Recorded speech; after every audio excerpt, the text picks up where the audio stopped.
بسم اللہ الرحمن الرحیم۔ السلام علیکم۔ آج جو کتاب ہم آپ کی خدمت میں پیش کرنے جا رہے ہیں اس کا نام ہے مکتب تشیع۔ یہ خط بندہ خدا علی امیر المومنین کی طرف سے اپنے شیعہ مومنین کے نام ہے۔ خدا نے اس نام شیعہ کو شرف بخشا ہے اور قرآن مجید میں اسے استعمال کیا ہے۔ ارشاد ہے، ابراہیم علیہ السلام ان نوح علیہ السلام کے شیعوں میں سے تھے اور تم شیعان محمد صلی اللہ علیہ وآلہ وسلم ہو۔ یہ نام کسی مخصوص گروہ کے لیے نہیں ہے اور یہ مذہب کوئی نیا مذہب نہیں ہے۔ مستدرک نہج البلاغہ جز 29/2۔ امام علی علیہ السلام کے کلام کا مقصود یہ ہے کہ چونکہ میں محمد صلی اللہ علیہ وآلہ وسلم کا وصی ہوں، اسی لیے میرے شیعہ حقیقتاً محمد صلی اللہ علیہ وآلہ وسلم کے شیعہ ہیں۔ ہم آپ کی خدمت میں جو کتاب اب ریکارڈ کرنے جا رہے ہیں اس کا نام ہے مکتب تشیع۔ استاد شیخ محمد رضا مظفر، عراق۔ یکے از مطبوعات جامع تعلیمات اسلامی Pakistan, post box 5425، Karachi number 2۔ تالیف استاد محمد رضا مظفر، ترجمہ ڈاکٹر سہیل بخاری، تنوین رضا حسین رضوانی، اصلاح و نظر کاظم علی گجراتی، مطبع پرائما پرنٹرز کراچی، سرورق محمد حنیف، طبع پنجم 2003۔ جملہ حقوق محفوظ ہیں۔ یہ کتاب کلی یا جزوی طور پر اس شرط کے ساتھ فروخت کی جاتی ہے کہ جامع حاضر کی پیشگی اجازت حاصل کیے بغیر یہ موجودہ جلد بندی اور سروقت کے علاوہ کسی بھی شکل میں تجارتی کسی مقصد کی خاطر نہ تو رعایتاً کرائے پر دی جائے گی، نہ ہی دوبارہ فروخت کی جائے گی۔ علاوہ ازیں کسی آئندہ خریدار یا بطور عطیہ حاصل کرنے والے پر نہ یہ شرط عائد کرنے کے لیے بھی ایسی ہی پیشگی اجازت کی ضرورت ہوگی۔ جامع تعلیمات اسلامی انتصاب ان جوانوں کے نام جو مکتب تشیع کو اسلام کی ایک ہمگیر تعبیر کے طور پر روشناس کرانے کے لیے سرگرم عمل ہے۔ اسلام۔ کیا تم نے پوری طرح سمجھ لیا کہ اسلام کیا ہے؟ اسلام ایک ایسا دین ہے جس کی بنیاد حق و صداقت پر رکھی گئی ہے۔ یہ علم کا ایک ایسا سرچشمہ ہے جس سے عقل و دانش کے متعدد چشمے پھوٹتے ہیں۔ یہ ایک ایسا چراغ ہے جس سے لاتعداد چراغ روشن ہوتے رہیں گے۔ یہ ایک ایسا بلند رہنما مینار ہے جو اللہ کی راہ کو روشن کرتا ہے۔ یہ اصولوں اور اعتقادات کا ایک ایسا مجموعہ ہے جو حق و صداقت کی ہر متلاشی کو اطمینان بخشتا ہے۔ اے لوگو، جان لو کہ اللہ تعالیٰ نے اسلام کو اپنی بہترین خوشنودی کی جانب ایک شاندار راستہ اور اپنی ابدیت اور عبادت کا بلند ترین معیار قرار دیا ہے۔ اس نے اسے اعلیٰ احکام، بلند اصولوں، محکم دلائل، ناقابل تردید تفوق اور مسلمہ دانش سے نوازا ہے۔ اب یہ تمہارا کام ہے کہ اللہ تعالیٰ نے اسے جو شان اور عظمت بخشی ہے اسے قائم رکھو، اس پر خلوص دل سے عمل کرو، اس کے معتقدات سے انصاف کرو، اس کے احکام اور فرامین کی صحیح طور پر تعمیل کرو اور اپنی زندگیوں میں سے اس کا مناسب مقام دو۔ امام علی علیہ السلام۔ کچھ اپنے بارے میں۔ حضرت آیت اللہ عظمی سید ابو القاسم موسوی خوئی کا قائم کردہ یہ بین الاقوامی ادارہ جامع تعلیمات اسلامی پاکستان اب حضرت آیت اللہ عظمی سید علی سیستانی دائم ظل العالی کی سرپرستی میں دنیا بھر میں معتبر اور مستند اسلامی لٹریچر عوام تک پہنچانے کے لیے کوشاں ہیں۔ اس ادارے کا مقصد دور حاضر کے روحانی ضروریات کو پورا کرنا، لوگوں کو محکم اسلامی علوم کی طرف متوجہ دلانا اور اس کے گران بہا علمی سرمایہ کی حفاظت کرنا ہے جو اہل بیت رسول صلی اللہ علیہ وآلہ وسلم نے ایک مقدس امانت کے طور پر ہمارے سپرد کیا ہے۔ یہ ادارہ اب تک اردو، انگریزی، فرانسیسی، سواحلی، گجراتی اور دیگر زبانوں میں سینکڑوں کتابیں شائع کر چکا ہے، جو اپنے مشمولات، اسلوب بیان، طباعت کی خوبیوں کی بنا پر فردوسی کتاب میں نمایاں مقام حاصل کر چکی ہیں۔ نشر و اشاعت کا یہ سلسلہ انسانیت کو صراط مستقیم کی شناخت کرواتا رہے گا انشاءاللہ۔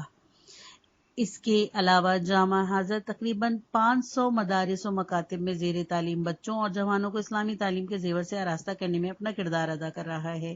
دعوت اسلام ایک ایسا کام ہے جس کو فروغ دینے کے لیے ہم سب کو باہمی تعاون کرنا چاہیے۔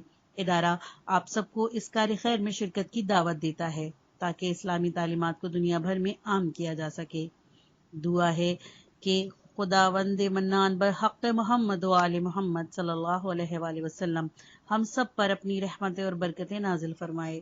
شیخ یوسف علی نفسی، وکیل حضرت آیت اللہ عظمی سیستانی، دائم الظل العالی۔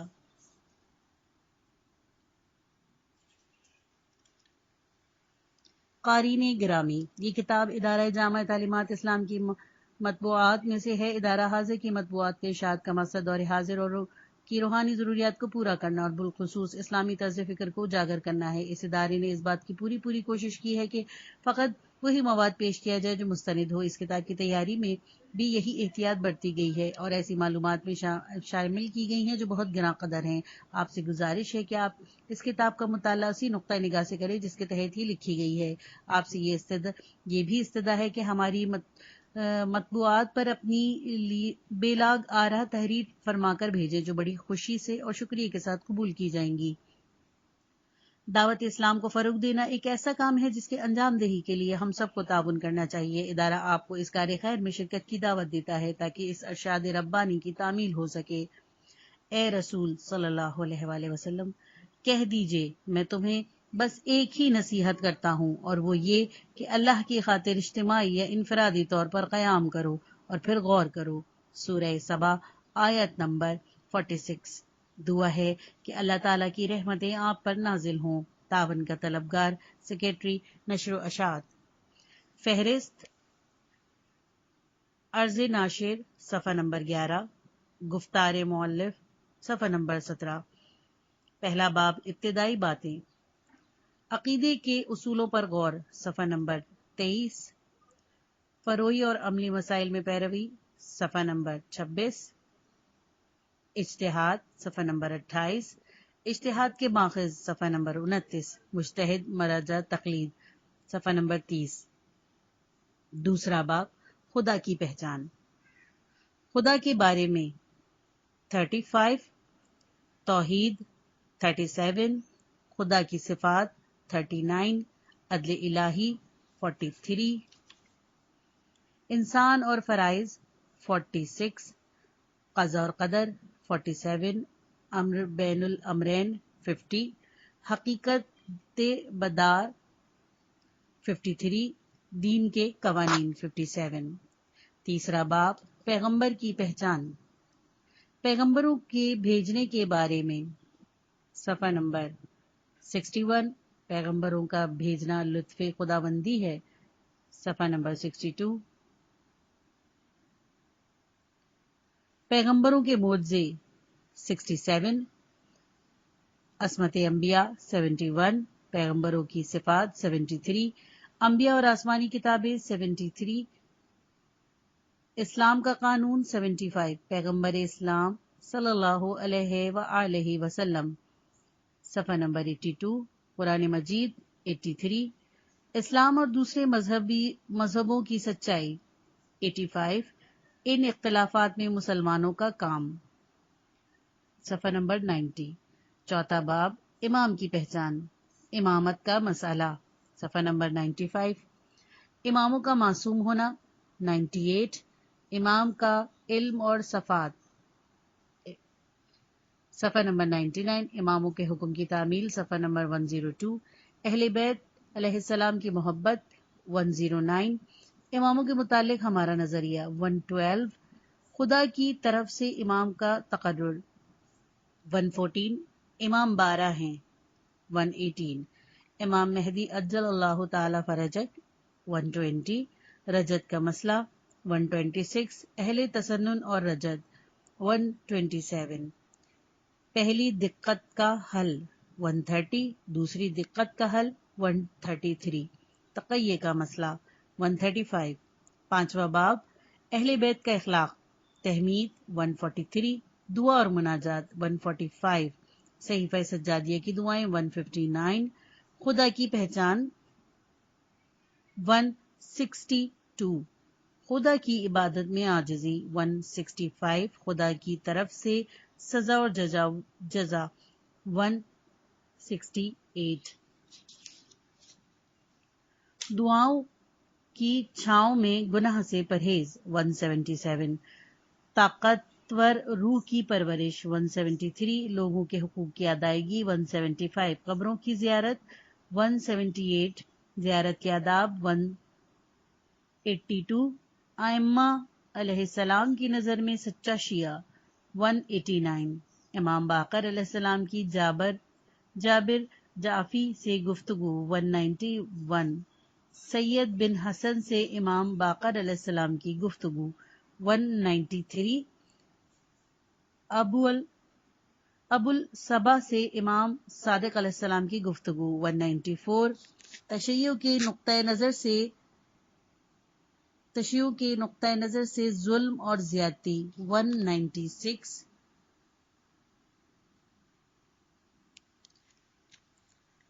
ظالموں کی مدد 200 ظالموں سے کام قبول کرنا 205 اسلامی اتحاد کی ترغیب 207 مسلمانوں کے ایک دوسرے پر حقوق 217 ایک شک 226 چھٹا باب معاد اور قیامت مرنے کے بعد کی دنیا 232 جسمانی واپسی 233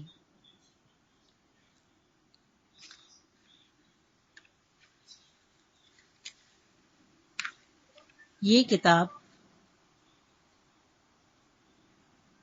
240 صفحات پر مشتمل ہے۔ آئیے سنتے ہیں اس کا پارٹ نمبر 1 صفحہ نمبر 11 بسم اللہ الرحمن الرحیم عرض ناشر یہ کتاب گہری تحقیق اور انتہائی تلاش و جستجو نیز پورے یقین اور اعتماد کے ساتھ نہایت مدلل اور عام فہم انداز میں حضرت محمد صلی اللہ علیہ وآلہ وسلم ان کے اہل بیت علیہ السلام اور ان کے پیرووں کے نقطۂ نظر سے اسلام کا تعارف کراتی ہے اور اس ضمن میں اسناشری شیعوں کے گراں قدر عقائد و تعلیمات کو دلکش سنجیدہ مفید اور پختہ اسلوب بیان کے ساتھ مختصر مگر جامع طریقے سے پیش کرتی ہے۔ اس کتاب کے مطالعے سے بے حد تعصب پڑھنے والے یقیناً اس نتیجے پر پہنچیں گے کہ حضرت محمد مصطفیٰ صلی اللہ علیہ وآلہ وسلم ان کے اہل بیت علیہ السلام کے پیرووں کے عقیدے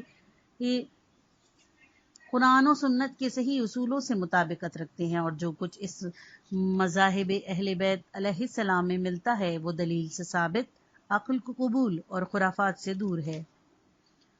قاہرہ کے لسانی کالج میں ادبیات کے استاد ڈاکٹر حامد اس کتاب پر اپنے تحقیقی مقدمے میں جو 25/11/1961 کو لکھا گیا تھا، کتاب کے مباحث میں سے 5 نمونے یعنی اجتہاد کی بحث، چیزوں کو ذاتی خوبی اور خامی، مذہبی پیشواؤں اور اماموں کی ذریعوں اور قبروں کی زیارات کا اہتمام کا مسئلہ، مذہب اہل بیت علیہ السلام میں تمام مسئلوں کو عقل سے سمجھنے کا طریقہ اور بدع کا مسئلہ دہرانے اور بتانے کے بعد کہ وہ ان ہی سنجیدہ اور معقول باتوں کو شیعت سے اپنی دلچسپی کا سبب سمجھتے ہیں، فرماتے ہیں میں اس کتاب کے مؤلف استاد کو مبارکباد دیتا ہوں کہ وہ اس کتاب کی تالیف میں کامیاب ہوئے۔ انہوں نے اسے معقولات اور منقولات سے مستحکم بنایا اور نہایت اختصار کے ساتھ شیعت کے بنیادی اصولوں مبنی محمد صلی اللہ علیہ وآلہ وسلم اور آل محمد علیہ السلام کے پیرووں کے عقائد کا مجموعہ عربی پڑھنے والوں کے سامنے پیش کر دیا۔ انصاف پسند سوچنے والوں کے لیے یہ اتنا ہی کافی ہے۔ ریفرنس نمبر 1، ڈاکٹر حامد کے مقدمے کا آخری حصہ۔ وہ ایک دوسری جگہ بھی فرماتے ہیں، یہ کتاب اپنی فطری ڈھانچے، باقاعدہ ابواب، بیان کی خوبی اور موضوعات کی وسعت کے ساتھ مختصر اور جامع بھی ہے، اور اس لحاظ سے اہل بیت محمد علیہ السلام کے شیعوں کے عقیدوں کی تشریح کا ایک ہماگیر سرچشمہ اور شیعت کی تعلیمات کا ایک نمونہ ہے۔ ریفرنس نمبر 1، ڈاکٹر حامد کے مقدمے کا ابتدائی حصہ۔ اہم بات یہ ہے کہ جو کوئی مذہبوں کے بارے میں کسی نتیجے پر پہنچ جاتا ہے، اس کے لیے نہایت ضروری ہے کہ وہ انہی مذہبوں کو ماننے والوں کی کتابیں اور تحریروں کی طرف رجوع کرے، کیونکہ واقفیت حاصل کرنے کا بہترین طریقہ یہی ہے۔ مذہبوں کو قریب لانے اور انہیں سمجھانے کے لیے اس سے بہتر کوئی بات نہیں ہو سکتی کہ مذہبی عقیدوں کی تشریح کے لیے ہر عقیدے کو ماننے والے خود ہی اپنے نکات اور حقیقتیں بیان کرے۔ ہر مذہب کے اصلی خیالات کو سمجھنے کے لیے یہی طریقہ سب سے زیادہ بھروسے کا ہے۔ خوش قسمتی سے یہ کتاب تمام اسلامی ملکوں مثلا مصر، لبنان، شام، عراق، کویت، ایران اور افریقی ممالک کے بلکہ ساری دنیا میں ایک خاص شہرت رکھتی ہے۔ یہی وجہ ہے کہ اب تک اس کتاب کے مختلف زبانوں میں متعدد ایڈیشن شائع ہو چکے ہیں۔ مؤلف کی مختصر حالات زندگی۔ اس کتاب کے مؤلف شیخ محمد رضا مظفر، جو ایک بہت بڑے استاد اور ایک بلند پایہ محقق ہیں، 5 شعبان 1322 ہجری قمری کو عالموں اور کاملوں کے ایک بہت بڑے خاندان میں پیدا ہوئے۔ ان کے والد شیخ محمد بن عبداللہ ایک مشہور عالم اور اپنے زمانے کے مراجع تقلید تھے، لیکن استاد مظفر کو باپ کا دیکھنا نصیب نہیں ہوا۔ وہ اپنے والد کی وفات کے 5 مہینے کے بعد پیدا ہوئے۔ آپ اس عالم فاضل خاندان کے سائے میں بڑے ہوئے اور اپنے 2 بڑے بھائی اور فاضل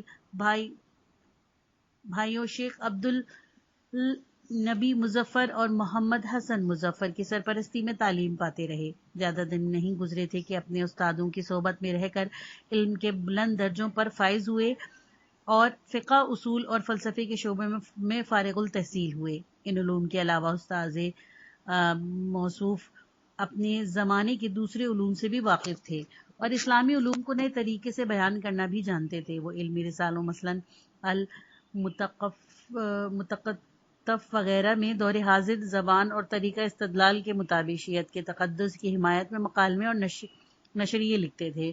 انہوں نے مختلف موضوعات پر بہت عمدہ کتابیں بھی لکھی ہیں اور اب بھی ان کا ایک کتاب المنطق والاصول شیعوں کی درسگاہوں میں نصابی کتاب کی شمار ہوتی ہے، اور دوسری کتابوں فلسفہ کا حوالہ ان کے معاصر فلسفی تک دیتے ہیں اور اس کے بلند اسلوب کی تعریف کرتے ہیں۔ استاذ واقعی عربی اور ادبیات میں ماہر تھے۔ ان کی کتابوں کی عبارتیں، ان کے ٹھوس اشعار اس حقیقت کی نشاندہی کرتے ہیں۔ استاد نے اپنی مخصوص بصیرت کی مدد سے کوشش کر کے مذہب اہل بیت محمد علیہ السلام کی درسگاہوں کو تعلیمی پروگراموں میں اصلاحی انقلاب پیدا کیا اور منطق کی گنجینہ تعلیم کو ان آلودگیوں اور آمیزشوں سے پاک کر کے، جنہوں نے کہیں کہیں انہیں افسانے کی شکل دے دی تھی، اصول اور آبرومند صورت بخشی۔ علامہ مظفر کو اپنی ذمہ داری کا ہر وقت احساس رہتا تھا۔ وہ ترقی کے لیے نظم و ضبط کو بڑا ضروری سمجھتے تھے۔ ان بنیادی اور بڑے کاموں کے علاوہ البذرہ اور النجف وغیرہ ناموں کے رسالے نکالنے اور اسلام اور مذہب اہل بیت محمد علیہ السلام کی پاکیزہ اور بیش قیمت اصولوں کو عام کرنے میں بھی مشغول رہے۔ بے شک وہ ہمیشہ پرجوش رہتے اور اپنے عظیم مقاصد کے حصول کی خاطر قدم قدم آگے بڑھتے رہتے، پھر بھی فرمایا کرتے، ہم نے ابھی تک عالمگیر اسلامی مقاصد کو راہ میں مخصوص چھوٹے چھوٹے قدم ہی اٹھائے ہیں۔ یہ ہے ایک عظیم شخصیت کا احوال۔ وہ علم دین اور ان کی تمام قیمتی خدمات اور مذہب اہل بیت محمد علیہ السلام کا روشن چہرہ دکھانے کی انتھک کوشش اور تحقیق کے ساتھ دنیا سے رخصت ہو گئے۔ اب یہ ذمہ داری ہماری کندھوں پر آ پڑی ہے کہ ہم بھی مدلل، معقول اور زندہ اصلاحی طریقے کو اپنائیں، اپنے آپ کو گوشہ تنہائی سے باہر نکالیں اور مذہب اہل بیت محمد علیہ السلام کے پیدا کیے یہ ہوئے نتائج کی تلاش میں ان کے دفاع میں اٹھ کھڑے ہوں. یہی ہے حقیقی زندگی. جیسا کہ سید الشہداء امام حسین علیہ السلام نے فرمایا، زندگی ایک عقیدہ ہے اور اس عقیدے کی راہ میں کوشش کا نام ہے. ریفرنس نمبر 1 اس کتاب کے عربی ایڈیشن پر علامہ مہدی آصفی کے مقدمے کا خلاصہ ہے. ہم اس مقدمے کے آخر میں خدائے بزرگ و برتر کا شکر ادا کرتے ہیں کہ اس نے ہماری اس عظیم کتاب کو اردو زبان میں پیش کرنے اور شیعت کی خدمت کرنے کی توفیق بخشی. انہ ولی التوفیق. شیخ یوسف علی نفسی نجفی. گفتار مؤلف. بسم اللہ الرحمن الرحیم. حمد و شکر و صلوات و سلام علی محمد خیر البشر و آلہ الہداۃ. تمام تعریفیں اور شکر خدا کے لیے اور درود و سلام حضرت محمد مصطفیٰ صلی اللہ علیہ وآلہ وسلم پر جو بہترین خلائق ہیں، اور ان کے پاک اہل بیت علیہ السلام پر جو ہدایت کے راستے میں اجالا کرنے والے چراغ ہیں. اعتقاد کے اس مجموعے کو مرتب کرنے سے میرا مقصد یہ ہے کہ اسلام کے ان عقیدوں کا خلاصہ لکھ ڈالوں جو میں نے پیغمبر اسلام صلی اللہ علیہ وآلہ وسلم کے اہل بیت علیہ السلام کے طور طریقوں سے سمجھے ہیں. میں نے اسلامی عقیدوں کا یہ خلاصہ کسی دلیل اور ثبوت اور ان روایت کے بغیر بیان کیا ہے جو بہت سے اعتقادی مسئلوں کے بیچوں بیچ آ جاتی ہیں، تاکہ عالم، طالب علم اور عوام سب اس سے ایک ساتھ فائدہ اٹھا سکے. میں نے اس مجموعے کا نام عقائد شیعہ رکھا ہے، اور شیعہ سے میری مراد پیروان اہل بیت محمد علیہ السلام یا شیعہ اثنا عشری یعنی 12 اماموں کے ماننے والے شیعہ ہیں. میں نے 1323 میں ہجری میں منتدری نشتر دامی کالج میں اپنے لیکچروں کے سلسلے میں یہ مجموعہ مرتب کیا اور لکھا تھا تاکہ یہ بحثیں علم الکلام اور فلسفے کے اعلیٰ بحثوں کے لیے ایک تحمید یا سر آغاز کا کام دے سکیں. میں جس زمانے میں ان میں سے بہت سے عقیدے پڑھانے میں کامیاب ہو چکا تھا، میں نے اپنی یادداشتیں کی کتابی صورت میں مرتب نہیں کی تھی جن تک سب کی رسائی ہو سکے، بلکہ یہ یادداشتیں بھی میرے ان لیکچروں کی طرح پڑی رہیں جو میں نے اس زمانے میں تیار کیے تھے. آخر ایک مدت گزرنے کے بعد میں نے انہیں ایک مختصر کتاب کی شکل دی، اس میں باقاعدہ مرتب کیا تاکہ یہ لوگوں تک پہنچے اور وہ اس سے فائدہ اٹھا سکیں، اور اس کے ذریعے شیعہ امامیہ پر لگائے جانے والے بہت سے الزامات دور ہو سکیں، بالخصوص ایسی حالت میں کہ مصر اور دوسرے ممالک میں بعض معاصر اہل قلم اپنے تند و تیز تحریروں سے شیعوں اور شیعوں کے اعتقاد پر حملے کرتے ہیں. ان حملے میں یا تو اس وجہ سے ہوتے ہیں کہ وہ اہل بیت علیہ السلام کے طرز فکر اور تعلیم سے ناواقف ہیں، یا وہ جان بوجھ کر انجان بنتے ہیں. یہ لوگ حقیقت سے گریز کر کے اور بات بڑھا کر جو کہ نادانی کا نتیجہ ہے، اپنی کتابوں کے پڑھنے والوں میں مسلمانوں کے تفرقے اور اختلافات کا ذکر کرتے ہیں اور اس طریقے سے مسلمانوں کا اتحاد پارا پارا کرتے ہیں. وہ نہ صرف مسلمانوں کے دلوں میں دشمنیاں پیدا کرتے ہیں بلکہ انہیں آپس میں ایک دوسرے کی جان کا گاہک بھی بنا دیتے ہیں. ہر زمانے میں، بالخصوص آج کل، اگر ہم مسلمانوں کے صفوں میں اتحاد پیدا کرنے اور ان سب کو ایک پرچم تلے جمع کرنے میں قدرت نہیں رکھتے، تو ابھی بھی کسی باخبر انسان سے یہ بات پوشیدہ نہیں کہ مسلمانوں کے گروہوں کو ایک دوسرے کے قریب لانے، انہیں باہم ملانے اور ان کی عداوتوں اور کینوں کو رفع کرنے کی کتنی ضرورت ہے. میں یہ تجویز تو پیش کرتا ہوں، لیکن یہ جانتے ہوئے افسوس بھی ہے کہ مسلمانوں کے اتحاد سے متعلق ان تجویزوں میں سے کسی ایک تجویز کو بھی عملی جامہ پہنانے کی ہم میں طاقت نہیں ہے. موجودہ حالات میں جبکہ مصر اور اہل قلم مثل ڈاکٹر احمد امین اور ان جیسے دوسرے لوگ تفرقے کو یوں ہوا دیتے ہیں کہ شیعہ امامیہ کے عقائد کی تشریح اور ان کے نام نہاد غلطیوں سے مطالعہ کرنے کے بہانے صرف اپنے دل کی بھڑاس نکالتے ہیں. اگر یہ خوف نہ ہوتا کہ کچھ لوگ ان تحریروں سے دھوکہ کھا جائیں گے اور ان کے بے بنیاد باتوں اور ان لوگوں پر اثر ڈالے گی یا شیعوں سے ان کی دشمنی کا اظہار کینے جھگڑے اور اختلافات اشتعال پیدا کر دے گا تو ان مصنفوں اور ان کے علاوہ بعض دوسروں کی مسلسل ماندانہ کوششیں میرے نزدیک کچھ اہمیت نہ رکھتی۔ بہرحال اس مجموعے کو اشاعت کے لیے پیش کرتے وقت امیدوار ہوں کہ یہ مجموعہ ان لوگوں کے لیے جو حقیقت کی تلاش میں ہے فائدہ مند ہوگا، تاکہ میں اس مفید اسلامی خدمت میں بلکہ اس عام انسانی خدمت میں شریک ہو سکوں۔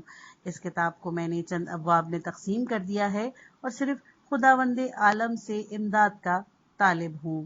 محمد رضا مظفر، 27 جمادی الاول 1370 ہجری۔ پہلا باب، ابتدائی باتیں، صفحہ نمبر 23۔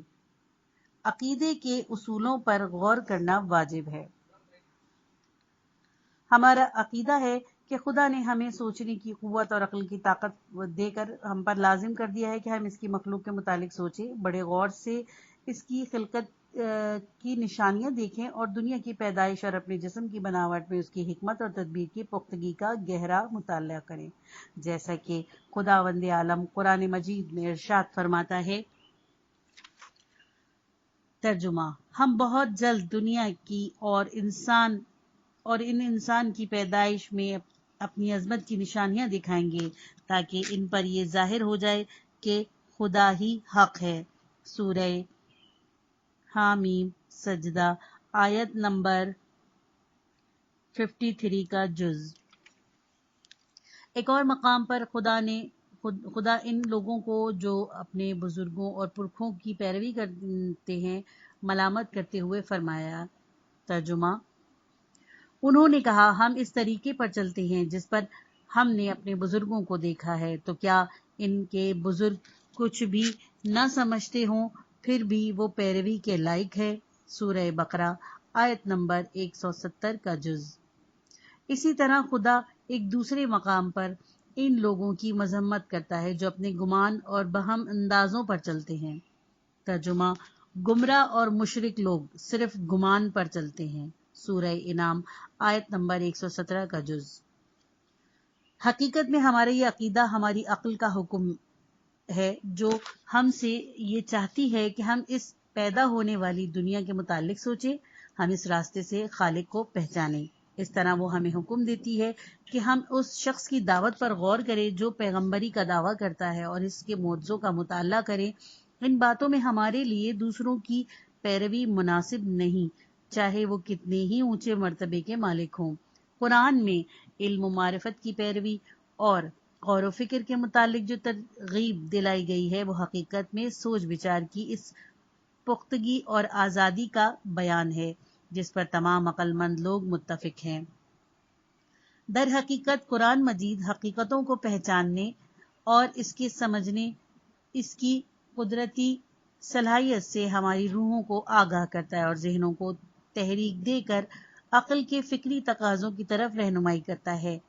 اس لیے یہ بات ٹھیک نہیں ہے کہ انسانی اعتقادی معاملات میں بے پرواہ رہے اور اپنے لیے کسی ایک راستے کا انتخاب نہ کرے، یا اپنے تربیت دینے والوں کی یا ہر شخص کی پیروی کرنے لگے، بلکہ عقل کی فطری آواز کے مطابق جس کی تائید قرآن مجید کی واضح آیاتوں سے بھی ہوتی ہے، اس پر واجب ہے کہ وہ سوچے، سمجھے اور عقیدتوں کے اصولوں کا، جنہیں اصول دین کہتے ہیں، بہت دھیان سے مطالعہ کرے۔ ان میں سے سب سے اہم توحید ہے، نبوت، امامت اور قیامت ہیں۔ ریفرنس نمبر 1، جو کچھ اس کتاب میں مذکور ہے یعنی اصول عقائد متذاکرہ بالا معنوں میں نہیں ہے۔ بعض عقائد جو اس کتاب میں موجود ہیں، مثلا قضاء و قدر اور رجعت وغیرہ، ان امور میں فکر اور عقلی تحقیق ضروری نہیں ہے، بلکہ یہ جائز ہے کہ ایسے علماء کی پیروی کی جائے جو اس قسم کے اعتقادات رسول اللہ صلی اللہ علیہ وآلہ وسلم اور اہل بیت رسول علیہ السلام کی صحیح روایات سے سمجھ کر ہمیں بتاتے ہیں۔ ریفرنس نمبر 2، عدالت چونکہ خدائے حکیم سے جدا نہ ہونے والی ایک صفت ہے، اسی لیے مصنف نے یہاں اس کا ذکر نہیں کیا، کیونکہ اس کا بیان صرف تقابلی مطالعے کے وقت ضروری ہوتا ہے۔ ناشر: جس شخص نے ان اصولوں میں اپنے بزرگوں یا دوسرے لوگوں کی پیروی کی، وہ یقیناً غلطی کر بیٹھا اور سیدھے راستے سے بھٹک گیا، اسے ہرگز معاف نہیں کیا جائے گا۔ یہ پارٹ ختم ہوا۔ کتاب کا اگلا حصہ نیکسٹ پارٹ میں سنیے۔